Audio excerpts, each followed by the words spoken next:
Greetings and salutations, Mega Wizard 79 here with another episode of Touhou Scarlet Curiosity. So in our last episode we went to Genbu Ravine, and once again we came back empty-handed. No monster, no Sakuya.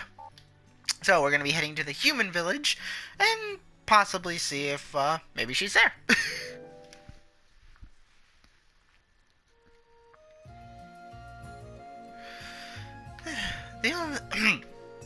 The only other place I can think of that Sayuka might visit is the human village. That's why I came here, but where the heck is everybody? The streets are practically deserted. Looks like those rumors about monsters had a more serious impact than I anticipated. Anyway, time to see what I can find here, then swing back by Scarlet Devil Mansion. So, yeah, interesting thing about,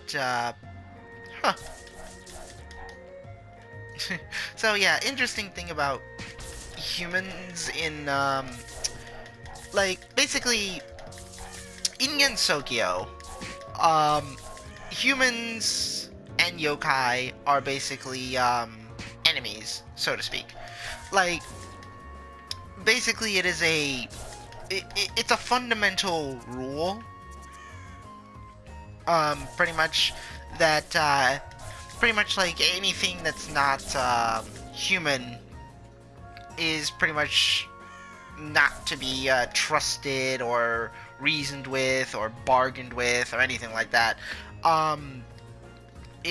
Basically the whole point, according to one character, the whole point of that is that basically, it's the only thing that maintains a sense of order and balance, to basically view things in that absolutist mentality, because otherwise, it would just cause unnecessary amounts of chaos, because, alright,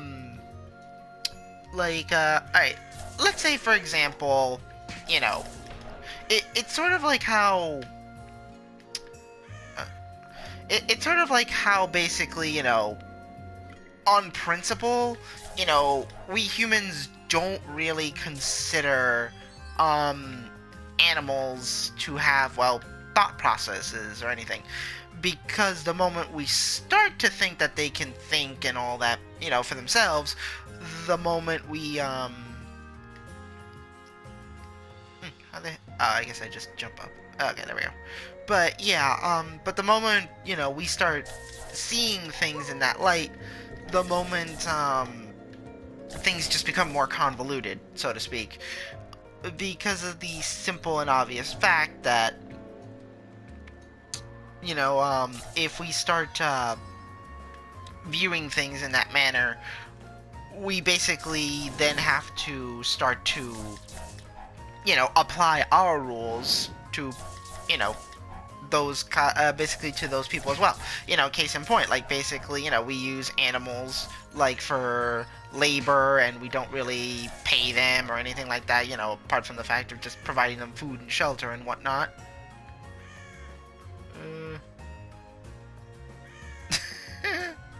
Oh, the falling, it glitched out, so it's, there we go. But yeah, so pretty much, I mean, can you imagine a world where basically, you know, where, you know, animals would be treated 100% as, like, a normal human would? I mean,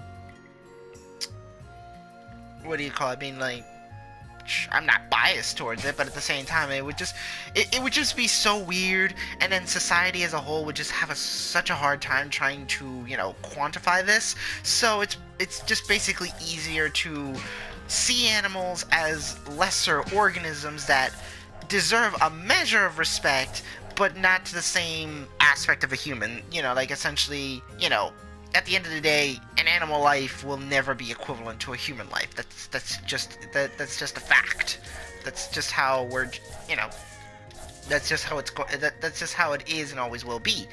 You know, just apply that concept to this. Basically, anything that is not human, basically will not be treated as human. In Gensokyo. You know, just because it's just a way for the humans to just pretty much you know, add a sense of order to this already rather chaotic world in its own right, so to speak. Of course, you know, there are basically, that's not to say that there aren't humans that basically don't, you know, basically think opposite to the norm. That rule only exclusively applies to those who choose to live in the human village. If you live in the human village, then it's just a fact. You have to basically view yokai as enemies, otherwise you're breaking the cardinal tenet of living here. That's why basically there are people like Remu, for example, who basically is a shrine priestess, but her shrine is not located in this village. It's actually what do you call it? You actually saw it on the world map. It's that little pagoda all the way to the far end. That's basically where her shrine is, and it's kind of funny, really. Like, basically, Remu's whole bit is that she, like, she's a very devout priestess, mind you. You know, she, you know, reveres and fears the gods and all that and whatnot.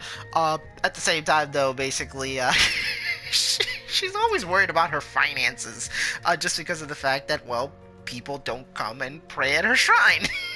So, you know, that's usually how she makes that's usually how she would make most of her income, basically through, basically, you know, through basically offerings and all that. If nobody offers any alms, well, she can't. It's basically she won't be able to eat, let alone finance basically repairs or basically adding new additions or, you know, whatnot. Like, you know, it's quite expensive to basically live out where she does because, well, she kind of technically, you know, you think of it kind of like Hawaii, where Hawaii you just have to import everything because, well, the fact of the matter is, you know, most of the stuff you want won't be on the island because of the simple fact that, well, it's a small island. You can't really fit much. And then to top it all off, along with the natural disaster, i.e. the volcano and all that, just making things much more difficult, so it's just the thing. You know, like, basically natural resources are kind of at a low, and as a result, they'll sell for a premium. I mean, it's unfortunate, but that's just the fact. You know, case in point with her. Since she lives so far away from civilized society, she has to pay an arm and a leg to get stuff. Oh, you schmuck. How do I get in there?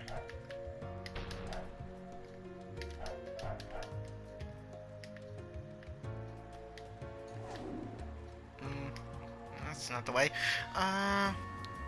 Let's see, do I... Nope. I see a chest, it's right there! How do I get in there? Ah, the wind... There we go. Ooh, supernatural nails, gotta check those out.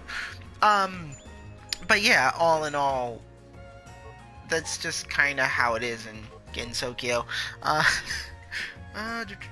Okay. Yeah, I'll deal with a higher item drop rate.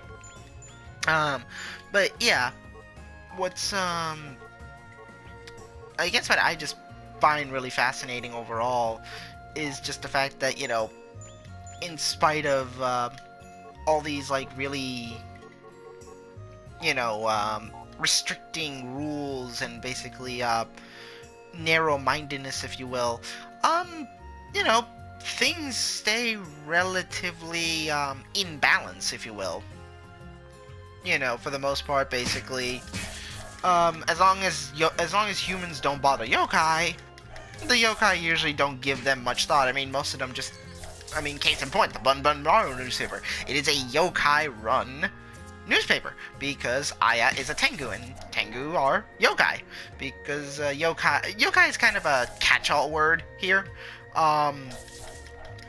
basically, it's just it just basically means anything that's not human, more or less. But yeah, basically,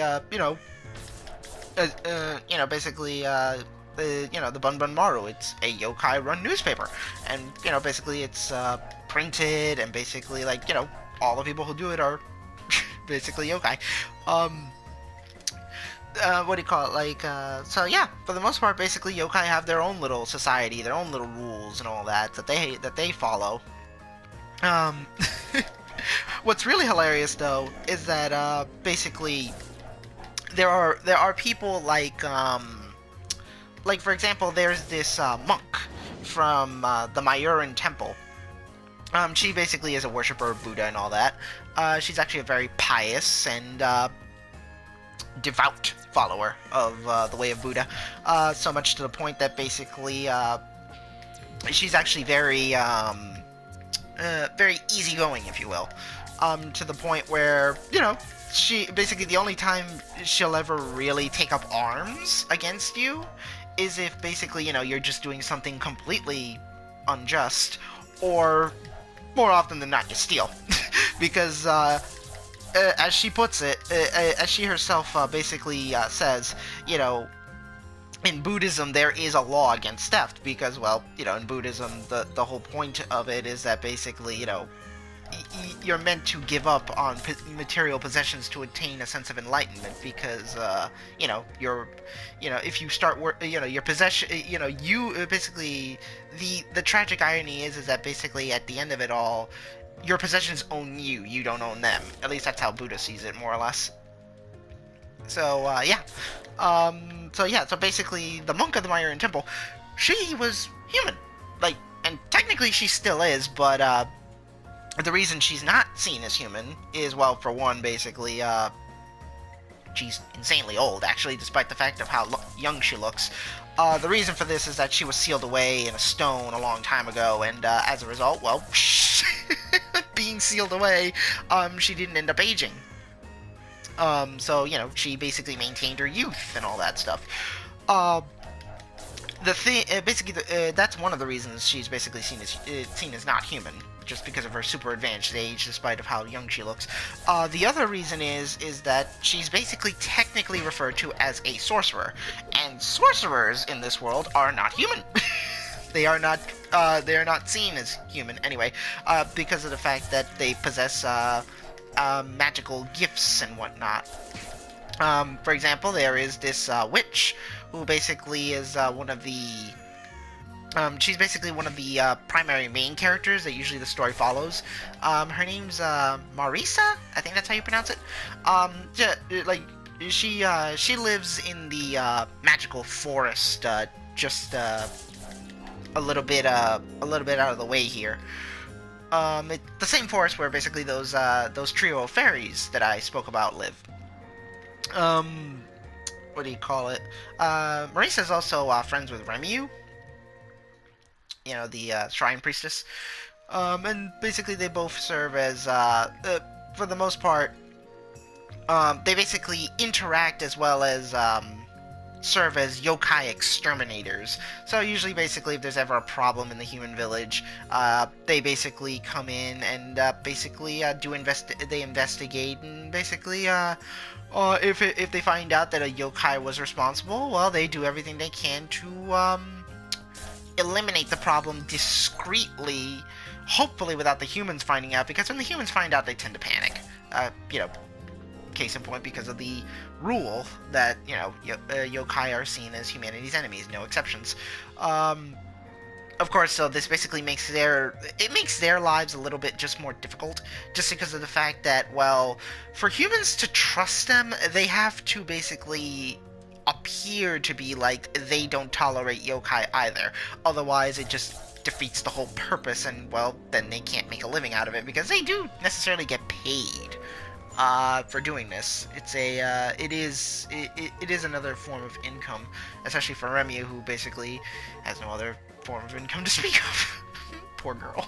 But yeah, all in all, basically, they basically, even though sometimes the people that they have to quote unquote exterminate are actually associates of theirs. Basically, just basically yokai that they know that basically they meet as a result of the fact that they basically live in yokai territory. It's just going to happen. As a matter of fact, basically Remu and Remilia here, they actually do associate from time to time. They actually have every so often they actually have a cherry blossom viewing party.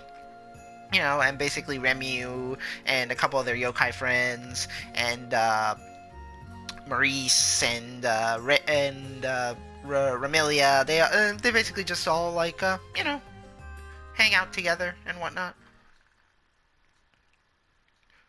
Well, cool. Interesting.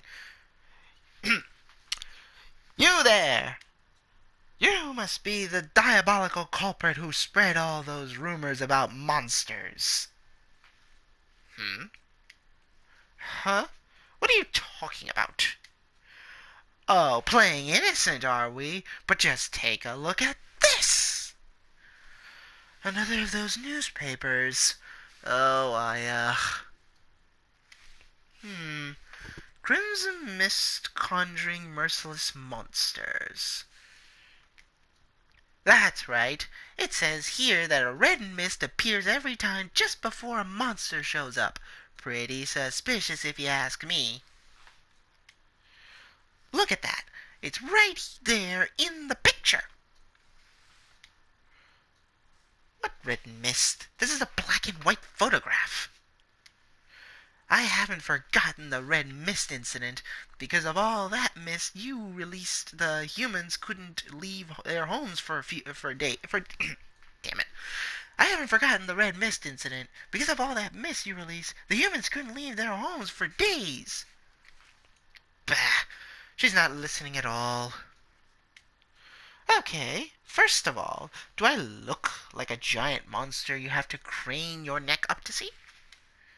It wouldn't surprise me one bit if a powerful yokai like you could change your size as you wished, which is actually very true. Remilia as a vampire, it's a natural ability that they can shapeshift. Basically, to be honest, basically this isn't even Remilia's actual form. The wings basically are the only thing that's actually real about her, so to speak.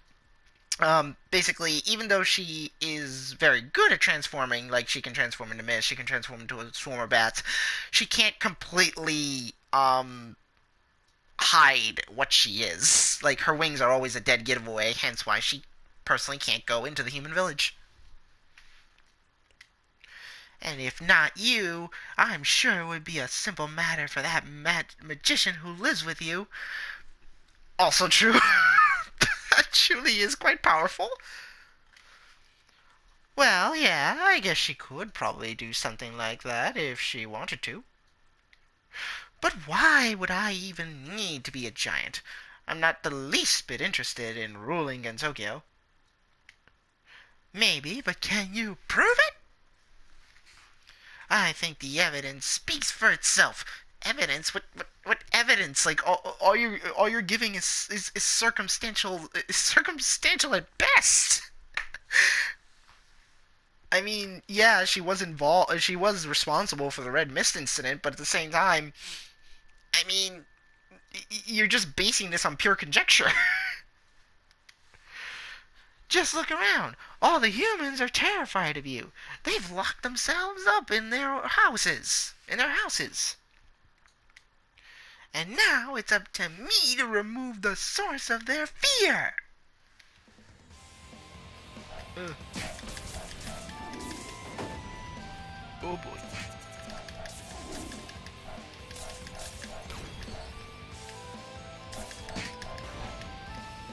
Oh man, she hits hard. Alright, okay, Dan, I want to change this.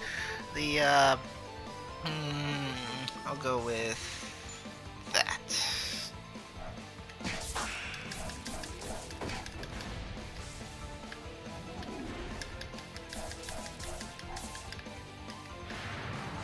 Oh, you. Uh-oh. Here we go. Yeah. Let's see. This girl is new to me. I'll probably look into her later. But given the fact that it's fire-based and there was just an eagle sound just now, I would assume that she's probably either aligned with or probably. Oh, she's definitely a priestess. Those cards she's throwing, they're similar to Remiu's sutras. But yeah, I think she probably maybe worships. Oh, oh boy, oh boy, oh boy. Oh, okay, so that's what she does. Yeah. Okay. Interesting. So she has the, as you just clearly saw, she has the ability to actually pull me in and just. Wow. Okay. So I gotta stay away from her. Eat it. Wow, that killed her life. Yep, I knew it. Yep, she's definitely aligned, to. Yeah, she's definitely aligned to, like a phoenix. Uh-oh, better stay away from that.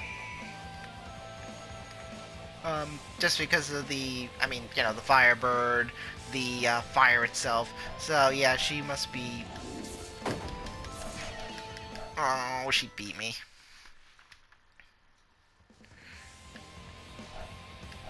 But yeah.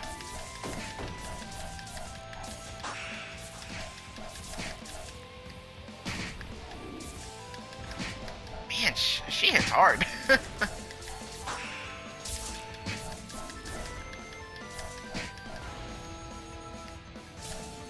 get some health.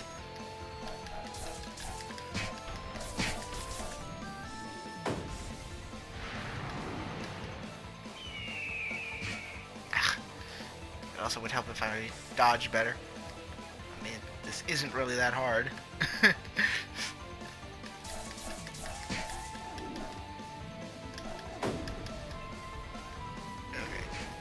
Damn it. Alright. Eat it! Oh. Oh, man. Oh, she beat me again. Oh, wow. Okay. Alright. Alright. I think I'll put that back on. As far as this goes,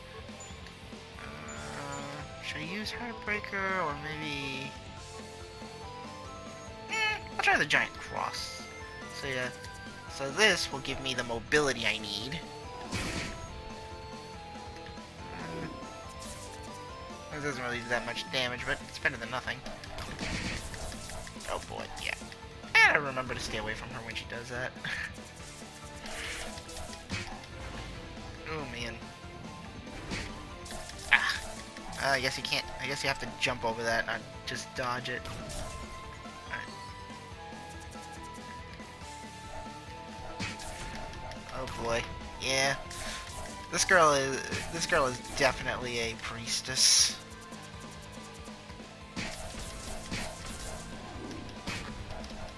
I really wish I knew more. Let's see. Yeah, from now on, basically, I'm gonna try to, what do you call it? Well, I do like doing research after the fact. It would be interesting if I actually just, you know. Oh, let's see what close range does. Oh, wow. Ooh. Okay. And she hits hard.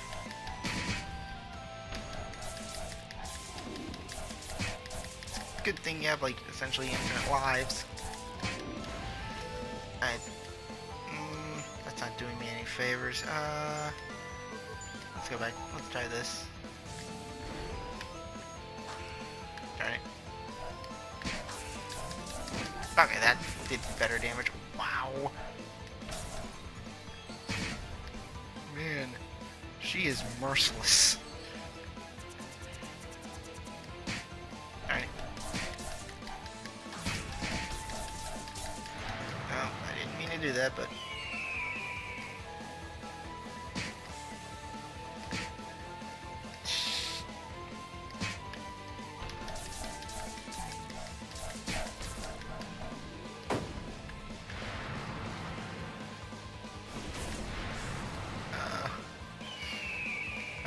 gotta watch out for that. If all those hit me at once, that's death. Okay, here we go again.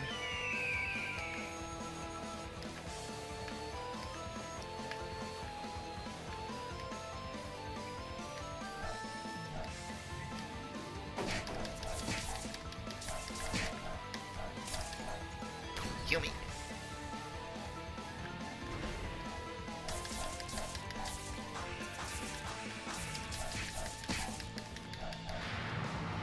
Here she goes again.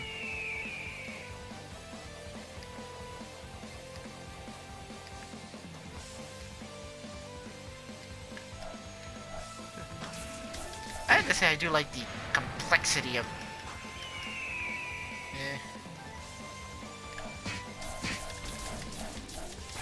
Gotcha!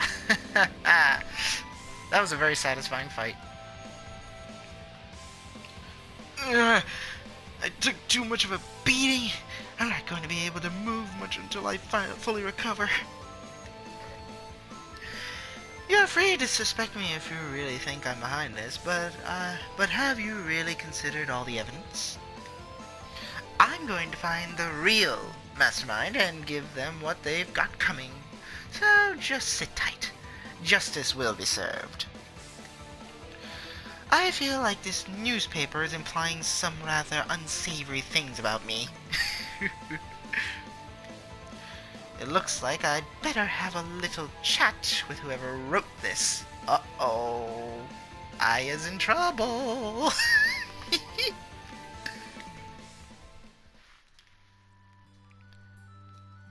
Oh boy. Looks like we're going, yep, we're heading up to Yokai Mountain.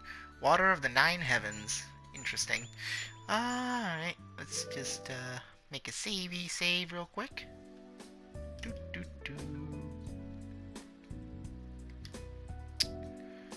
No way. Do people really think we're the culprits? The author must be pretty lame if she can't even do basic research. Would you like to record your adventure? Yes, please. I'll do a new save file just for the heck of it. Ooh, Patchouli's Chamber of Secrets. That's a funny name for a chapter. Alright. But, yeah. So, please, rate, comment, subscribe if you so desire, and tune in for the next episode where we go and finally meet the, well, I mean, I hope we go and meet Aya. I mean, I've been talking about her for pretty much almost all these episodes, just because she's one of the more interesting characters that I've come across, and due to the previous game that I played also. But, in any event, though, until next time, this is Mega Wizard 79, signing off.